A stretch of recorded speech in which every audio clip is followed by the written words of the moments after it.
नमस्कार मेरे नौजवान साथियों, कैसे हैं आप सब। आशा करता हूं आप सभी स्वस्थ और प्रसन्न होंगे तथा लगातार सीख रहे होंगे।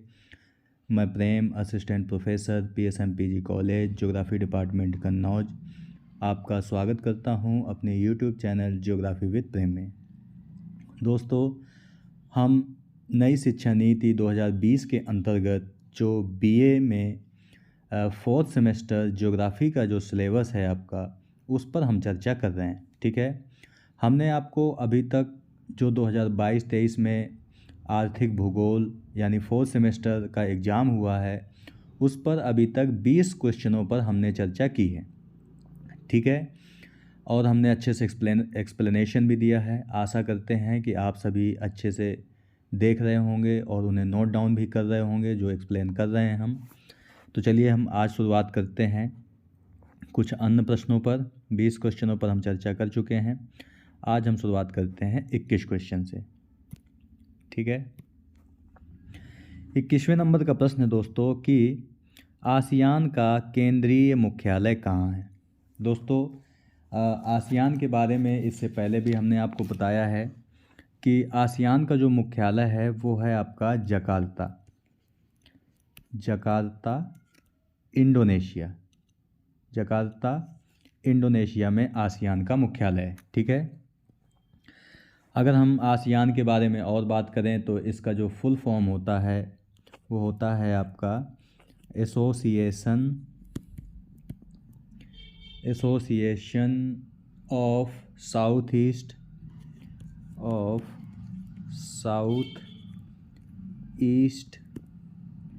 एशियन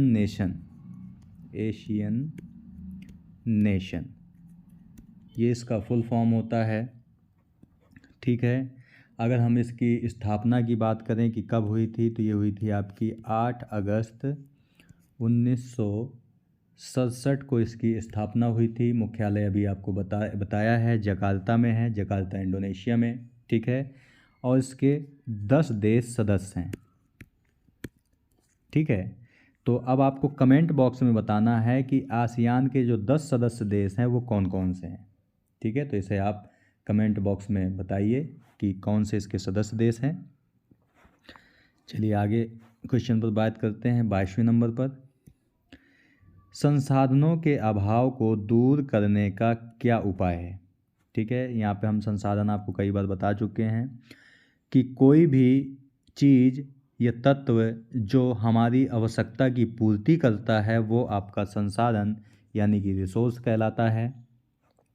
तो संसाधनों का अभाव हम कैसे दूर कर सकते हैं? विकल्पों का उपयोग करें, अत्यधिक उत्पादन करें और सीमित उपयोग करें। दोस्तों, इसके तीनों ही आंसर सही है। ठीक है, यानी अगर हम विकल्पों का संसाधन के जो विकल्प हैं उनका उपयोग करते हैं, जैसे मान लीजिए बिजली है। बिजली हम अगर कोयले से बनाते हैं और हमें संसाधनों के अभाव को दूर करना है तो हम कोयले की जगह और चीज़ों से बिजली बना सकते हैं, जैसे कि सोलर एनर्जी है, विंड एनर्जी है, हाइड्रो पावर है, इनसे भी बिजली बना सकते हैं। अत्यधिक उत्पादन किया जाए, यानी कि मान लीजिए कि 100 यूनिट अगर हम उत्पादन करते हैं तो इसे बढ़ा करके 200 यूनिट किया जाए। सीमित उपयोग किया जाए। सीमित प्रयोग का मतलब ये है कि अगर हम मान लीजिए रोज़ 2 यूनिट उपयोग करते हैं तो 2 यूनिट की जगह हम 1 यूनिट उपयोग करें, तब भी हम संसाधनों के अभाव को कम कर सकते हैं। इसके बाद अगला क्वेश्चन है कि खाद्यान्न एवं कच्चे माल को उत्पादक देशों तथा निर्मित वस्तुओं को उपभोक्ता देशों तक पहुंचाने की प्रक्रिया क्या कहलाती है। तो दोस्तों, इसे हम व्यापार कहते हैं, यानी ट्रेड कहते हैं इसे। ठीक है, इसे हम एक एग्जांपल से समझ सकते हैं। मान लीजिए एक ए देश है, ये आपका बी देश है। ठीक है, ए देश चीनी का उत्पादन करता है। ठीक है, और वह बी देश को बेच देता है। अब बी देश चीनी से विभिन्न प्रकार की चीज़ें बनाता है। ठीक है, जैसे कि मिठाई हो गई, ऐसे हम समझ सकते हैं जैसे कि मिठाई बनाई अब बी देश ने, और बी देश ने ए देश को फिर से निर्यात कर दिया। तो ये हमारा क्या कहलाता है, ये व्यापार कहलाता है। तो इसे भी आपको याद रखना है। अगला का क्वेश्चन है 24 नंबर का कि विश्व व्यापार संगठन के वर्तमान में कितने सदस्य देश हैं, कितने देश सदस्य हैं। तो दोस्तों हमने अभी पिछले वीडियो पे जब बनाए थे तो उसमें हमने काफ़ी एक्सप्लेनेशन दिया था, WTO के बारे में भी शायद बताया था। अगर नहीं बताया था तो अभी हम यहाँ पे बताते हैं आपको। विश्व व्यापार संगठन यानी WTO यानी वर्ल्ड ट्रेड ऑर्गेनाइजेशन, इसमें जो सदस्य देश हैं दोस्तों 164 हैं, यानी कि विकल्प इसका डी इसका सही है। ठीक है। इसकी स्थापना की बात करें WTO की तो 1 जनवरी 1995 को स्थापना हुई थी WTO की। ठीक है। और किसके स्थान पर WTO को लाया गया था, तो एक संगठन था पहले गैट, GATT। गैट का फुल फॉर्म होता है जनरल एग्रीमेंट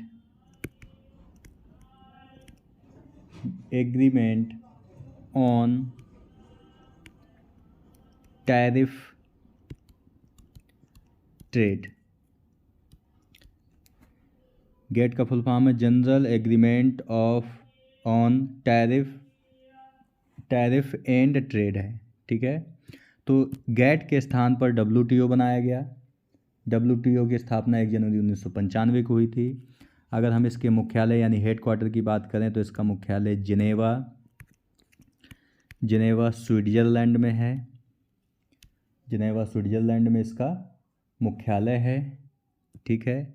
और वर्तमान समय में जो इसके हेड हैं जो इसके, वो हैं आपके नगोजी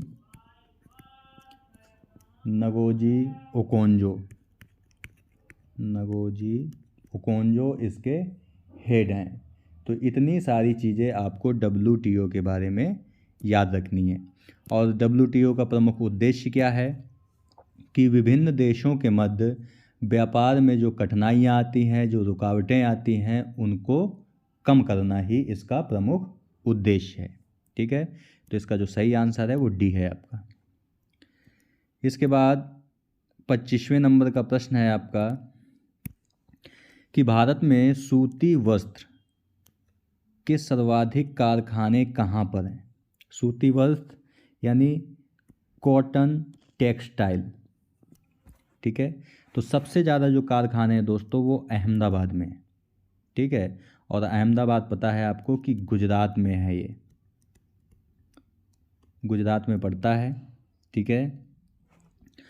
और दोस्तों जो अहमदाबाद है, अहमदाबाद को हम भारत का बोस्टन कहते हैं, भारत का बोस्टन। तो अगर आपसे कोई पूछे कि भारत का बोस्टन कौन है तो अहमदाबाद है। और क्यों है, क्योंकि यहाँ पर सूती वस्त्रों के सर्वाधिक कारखाने पाए जाते हैं।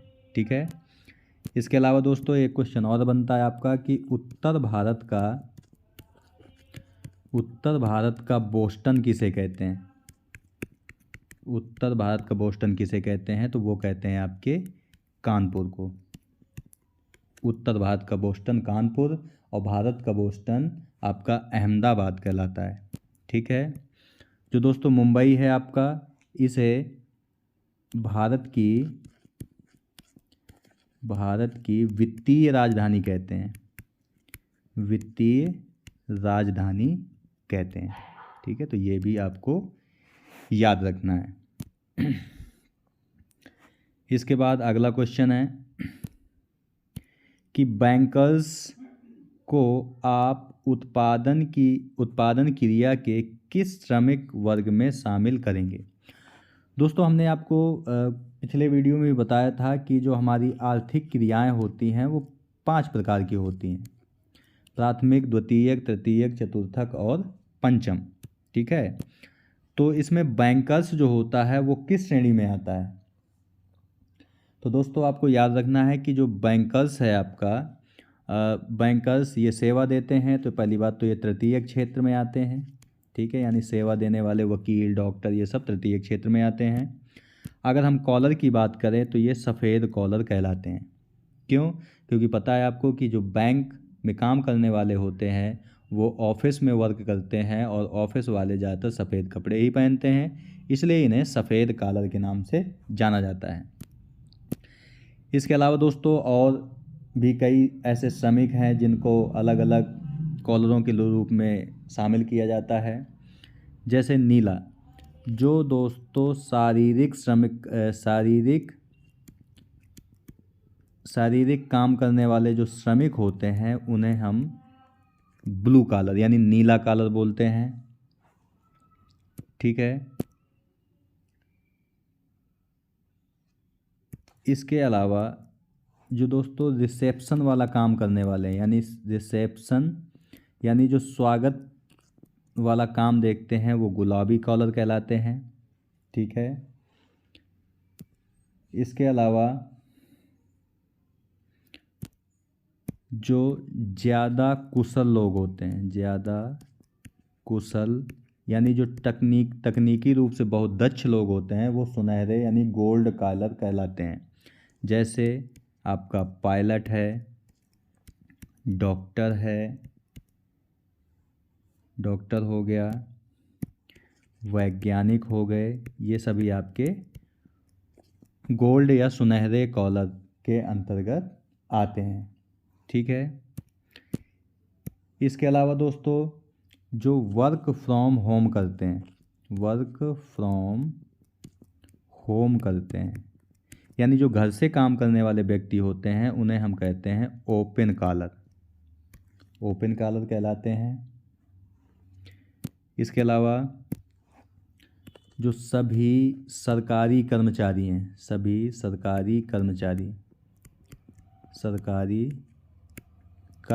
हैं वो आपके कहलाते हैं लाल कॉलर यानी रेड कॉलर कहलाते हैं।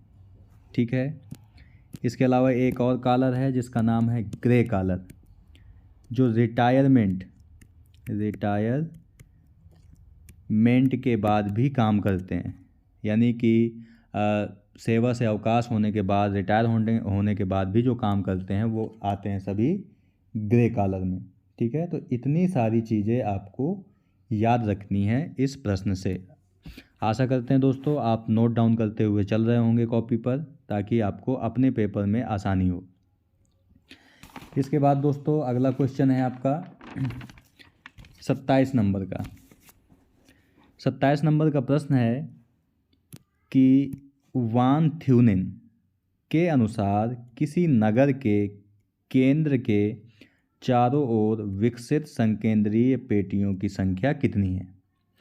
दोस्तों पिछले वीडियो में हमने आपको इसके बारे में बताया था कि जो वान थ्यूनेन महोदय थे, पहली बात तो वो जर्मनी के थे, ये आपको याद रखना है। इन्होंने जो सिद्धांत दिया था उसका नाम था कृषि अवस्थिति सिद्धांत। ठीक है। और कब दिया था, तो ये दिया था 1826 में। यानी वान थ्यूनेन जर्मनी के थे, कृषि अवस्थिति सिद्धांत दिया 1826 में। और आधार क्या था, वो था आपका तुलनात्मक लाभ पर आधारित था ये सिद्धांत। ठीक है। तो ये भी आपको याद रखना है। और इन्होंने एक केंद्र, मान लीजिए एक नगर केंद्र है, ठीक है, और इसके बाद उन्होंने 6 पेटियां बताई थी, 1 2 3 4 5 और 6 पेटियां बताई थी। ठीक है। तो इसका जो सही आंसर है वो सी नंबर है। इन 6 पेटियों में अलग अलग इन्होंने बताया था कि उत्पादन कहाँ पर क्या होता है। जैसे छठी पेटी में बताया था इन्होंने पशुपालन होता है। ठीक है। फर्स्ट पेटी में बताया था जैसे कि दुग्ध का उत्पादन होता है, यानी जो जल्दी ख़राब होने वाली चीज़ें उनका उत्पादन होता है। दूसरी पेटी में लकड़ी का उत्पादन होता है, लकड़ी यानी कि ईंधन का उत्पादन होता है। ठीक है।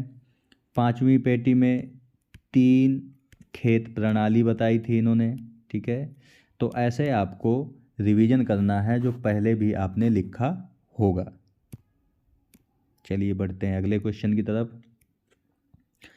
इसके बाद और 28 नंबर का क्वेश्चन है दोस्तों कि औद्योगिक स्थानीयकरण कि नए सिद्धांतों के प्रतिपादन में कौन सा नाम गलत है। ठीक है, इस दोस्तों क्वेश्चन का मतलब है कि कोई उद्योग किस स्थान पे स्थापित होगा जिससे हमें क्या प्राप्त हो, सबसे ज़्यादा लाभ प्राप्त हो। कोई भी उद्योग हो सकता है, जैसे हम स्टील इंडस्ट्री लगाना चाहते हैं या कपड़े बनाने वाली इंडस्ट्री लगाना चाहते हैं, लेकिन हम लगाएंगे कहाँ पर, उस स्थान की तलाश में कई सारे सिद्धांत दिए गए। तो उन्हीं में पूछा जा रहा है कि कौन सा सिद्धांत, यानी कि कौन सा नाम गलत है, यानी किसने सिद्धांत नहीं दिया। तो हंटिंगटन महोदय, इन्होंने उद्योग के स्थानीयकरण से संबंधित कोई सिद्धांत नहीं दिया था। ठीक है, तो ये आपको याद रखना है। ठीक है दोस्तों, इतनी सारी चीज़ें आपको याद रखनी है।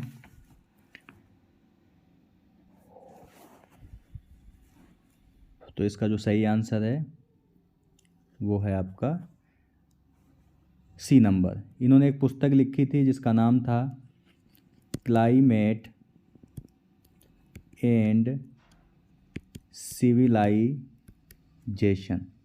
ये नाम आपको याद रखना है। दोस्तों जो DM स्मिथ हैं, इन्होंने सीमांत लागत का सिद्धांत दिया था। सीमांत लागत का सिद्धांत दिया था, तो ये आपको याद रखना है। इसके बाद अगला क्वेश्चन है दोस्तों 29 नंबर का, कि संयुक्त राज्य अमेरिका का इस्पात हृदय कौन सा है, यानी which region is the steel heart of the United states. यानी कहने का मतलब है कि जो अमेरिका की इस्पात बनाने वाले कारखाने हैं वो किस क्षेत्र में सबसे ज़्यादा हैं। ठीक है, तो इसका जो दोस्तों जो सही आंसर है वो आपका है महान लेक्स, यानी महान झील क्षेत्र, यानी ग्रेट लेक्स रीजन। अब ये ग्रेट लेक्स क्या हैं, इसे भी आप नोट डाउन कर लीजिएगा। ग्रेट लेक्स के अंतर्गत दोस्तों 5 झीलें शामिल हैं, और वो झीलें कौन कौन सी हैं उनके नाम आप याद कर सकते हैं एक ट्रिक से। ट्रिक है आपकी होम्स, HOMES, होम्स। अब होम्स का मतलब क्या है, H से है ह्यूरन, ठीक है, O से है ओंटारियो, ठीक है, M से है आपकी मिशिगन झील। ठीक है, 3 झीलें हो गई आपकी, H से ह्यूरन, O से ओंटारियो, M से मिशिगन। इसके बाद E से है आपकी इरी झील, और S से है आपकी सुपीरियर झील। ठीक है, तो ग्रेट लेक्स के अंतर्गत ये 5 झीलें शामिल हैं, जिसे हम होम्स नामक ट्रिक से याद कर सकते हैं। इसमें भी दोस्तों जो सुपीरियर झील है आपकी, ये विश्व की सबसे बड़ी ताजे पानी की झील है।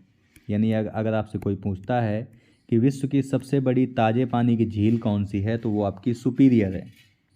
ठीक है, और अगर आपसे कोई ये पूछता है कि विश्व की सबसे बड़ी झील कौन सी है, यानी सबसे बड़ी झील, तो वो है आपकी कैस्पियन सागर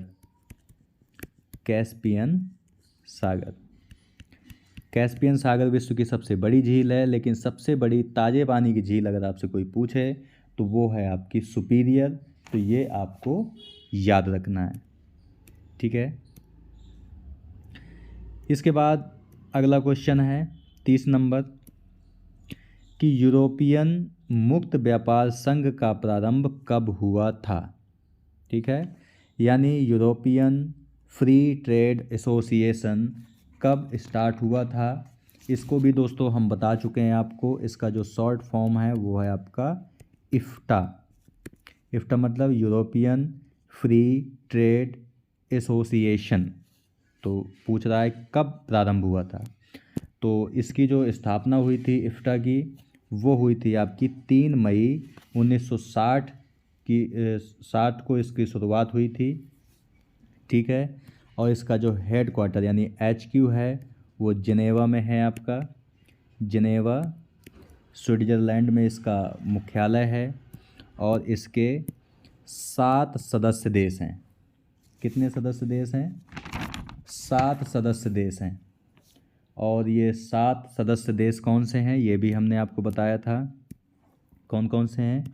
ऑस्ट्रिया, डेनमार्क, नॉर्वे, पुर्तगाल, स्वीडन, स्विट्ज़रलैंड।